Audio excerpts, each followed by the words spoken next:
মুর্শিদাবাদ সহ পশ্চিমবঙ্গ এবং ভারতবর্ষ সহ সারা বিশ্বে আলোচিত একটাই নাম, জনাব হুমায়ুন কবির। যে যেভাবেই নেই, নাম কিন্তু ফেসবুকে একটাই ভাসছে, হুমায়ুন কবির।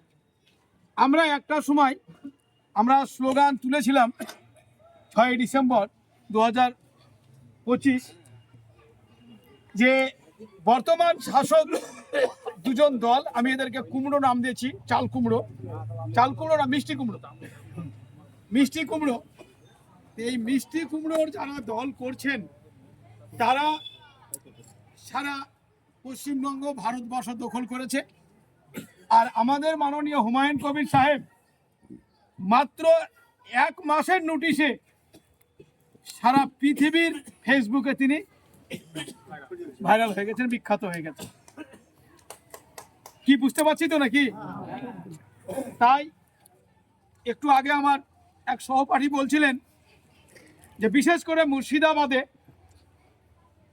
22টা এমএলএ, এই 22টা এমএলএর মধ্যে দুটো যদি আমরা সেন্ট্রালকে দিয়ে দিই, তাহলে কিন্তু এই স্টেটে আমাদের 20টা।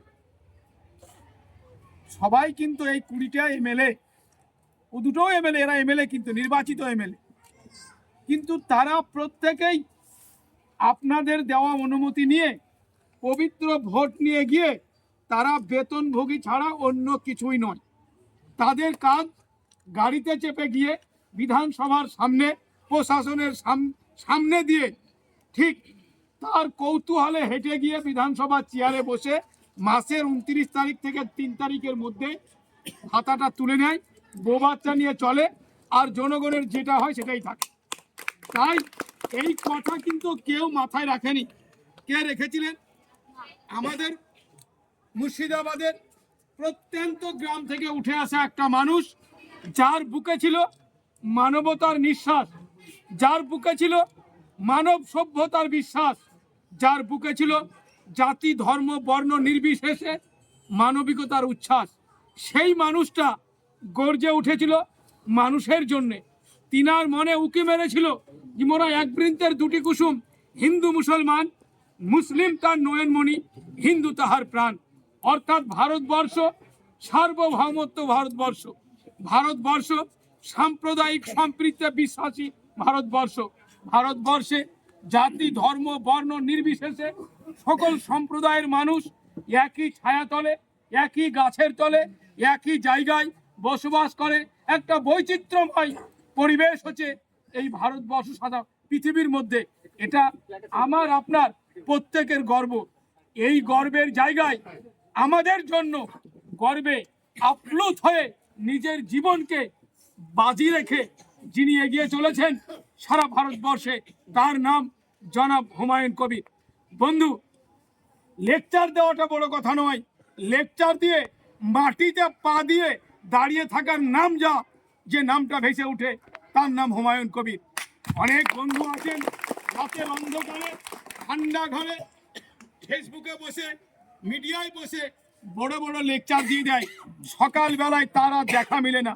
আপনারা জানেন, আমরা যে বিধানসভার অন্তর্গত, যেখানে আমরা বসবাস করি, এখানে একজন সুন্দর মেকআপ করা একজন মাল এখানকার এমএলএ, তাকে আমরা দেখেছিলাম ভোটের সময়, পরবর্তীতে আর দেখা মিলেনি।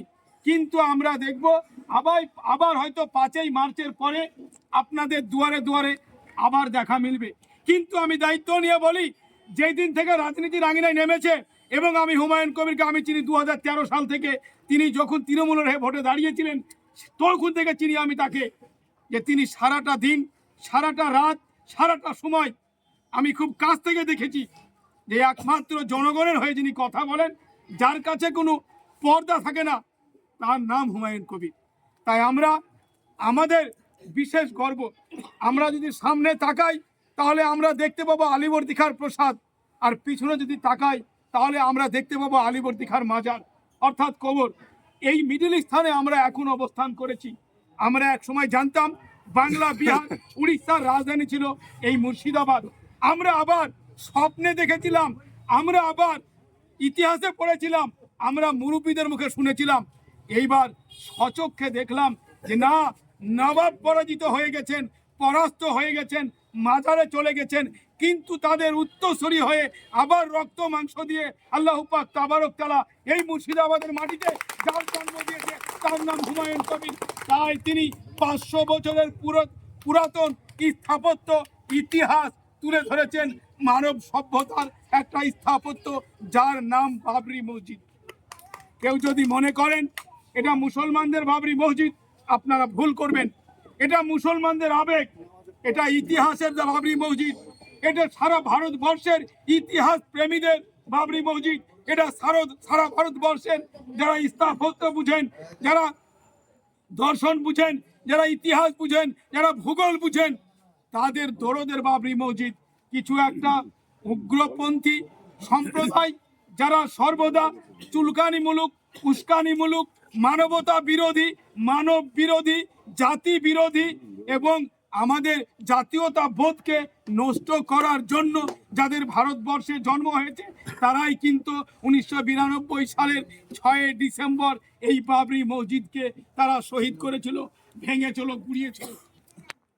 কিন্তু দেখুন এই যে গ্যাপটা, এই গ্যাপের মধ্যে অনেক নামধারী মুসলমান এমএলএ হয়েছে, অনেক নামধারী মুসলমান এমপি হয়েছে, অনেক সনাতনী হিন্দু এমপি হয়েছে, অনেক সনাতনী হিন্দু এমএলএ হয়েছে। কারো মাথায় ঢুকেনি মানুষের আবেগ, কারো মাথায় ঢুকেনি মানবতার কান্না, কারো মাথায় ঢুকেনি ইতিহাসের কান্না, কারো মাথায় ঢুকেনি সাম্প্রদায়িক সম্প্রীতির বাজনা। কার মাথায় ঢুকেছে?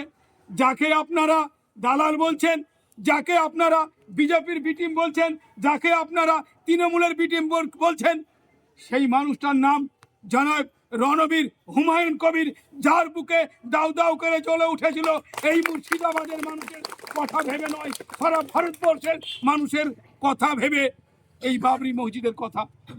তাই তিনি যখন ঘোষণা করেছিলেন 6 ডিসেম্বর আমি বাবরি মসজিদ তৈরি করব, স্থাপত্য তাকে প্রতিষ্ঠা করবেন, ভিত্তি স্থাপন করবেন, সেই সময় তিনাকে অফার দেওয়া হয়েছিল। বর্তমান 2 শাসক দলের কোনো নেতাকে যদি অফার দিয়ে বলা হয় যে তোমার পরিবার ছেড়ে দিতে হবে, এই অফার আমি দায়িত্ব নিয়ে বলতে পারি আমি 17টা বছর নিষ্ঠার সহিত তৃণমূল কংগ্রেস করেছিলাম। আপনারা প্রত্যেকেই জানেন, চেনেন।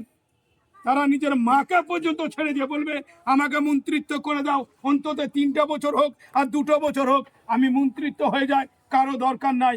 কিন্তু জনাব হুমায়ুন কবিরকে মন্ত্রীর অফার দেওয়া হয়েছিল, জনাব হুমায়ুন কবিরকে যা চাইবে তাই দেওয়ার অফার হয়েছিল।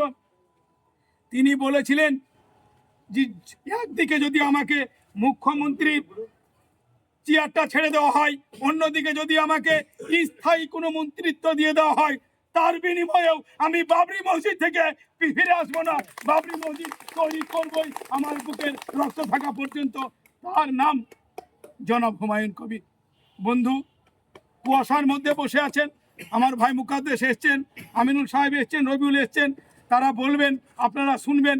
আমি শুধু আপনাদেরকে 3টে কথা বলবো, শুধু প্রশ্ন উত্তরের মতো আজকে শুনবেন। পরবর্তীতে পরীক্ষা হয়ে গেলে আমরা মাইক টাঙিয়ে আপনাদেরকে দলিল সহ বলবো বন্ধু। কারণ 34 বছর রাজত্ব করেছিল বামফ্রন্ট সরকার, কিন্তু তাদের যেতে সময় লেগেছিল 9 বছর। বর্তমান শাসক দল যারা এখানে রাজনীতি করছেন তাদের যেতে বন্ধু 14 মাস সময় লাগবে না। একটা মানুষই যথেষ্ট, যার নাম হুমায়ুন কবির। হুমায়ুন কবির শাসক দলের ঘুম নষ্ট করে দিয়েছে, হুমায়ুন কবির শাসক দলের মানুষের চিন্তা নষ্ট করে দিয়েছে।